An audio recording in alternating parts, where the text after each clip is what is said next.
So we're back in the garage with the crocodile. I'm going to put some feet on it. There you go, like that. How hard can it be? Well, I'm going to look like a right idiot by showing you just how hard you can make it. Anyway, yeah, you need something wedged under there, but probably not that large.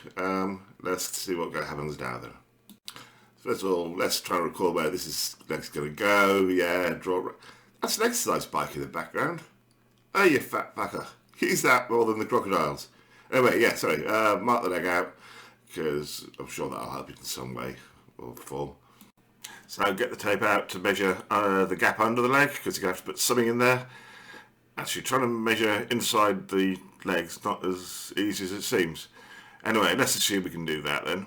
So after lots of careful measuring, we get some engineering grade leftover polystyrene, and we're going to make a wedge out of that. The idea is that it's easier to carve polystyrene than it is to carve the wood.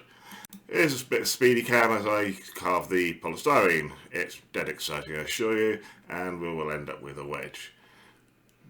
Oh look, he's using measuring devices and everything. Anyway, here you go. He's got himself a wedge. Oh, it fits. Yay! That is our template from which we will carve that wood. When I said carve, obviously meant saw, so here's me sawing some wood. After much unrecorded, unremarkable faffing, we bring back the crocodile for a test fit. There's a wedge, there's a leg, leg wedge, wedge leg. Yep, fits good, happy with that. One wedge done, 3 more to go, and by the magic of editing, there we have the 3 wedges. At this point, for no particular reason, I decided to stain the crocodile. Actually, there was a reason. It helps you see what you've carved and what you haven't carved when you're doing the finishing work. I don't know if I've mentioned it, but you can't uncarve wood. So here we have a stained crocodile. To hold the leg to the wedge, I've drilled a hole through, embedded a nut, and now use a bolt to bolt the leg to the wedge. I'm then going to screw and glue the wedge to the crocodile, and we should have a leg attached to a wedge attached to a crocodile. It never goes quite to plan, and discovered that the leg itself, the sides were getting in the way, so a little bit of modification with the handsaw, but we end up with a crocodile with 1 leg. That's perfect, I hear you cry. Yeah, now for the other 3 legs. So here we go, whiz work, cut, screw, drill, all the normal faff. Get ourselves to the point where we've got a 4-legged crocodile. Just to warn you, there's an Elton John reference coming up. Obviously the 4 legs aren't level, so we have Crocodile Rock. Fortunately they do have little adjusters we can twiddle. Cue me doing some twiddling, and we now have a nicely level and stable crocodile ready to do the carving.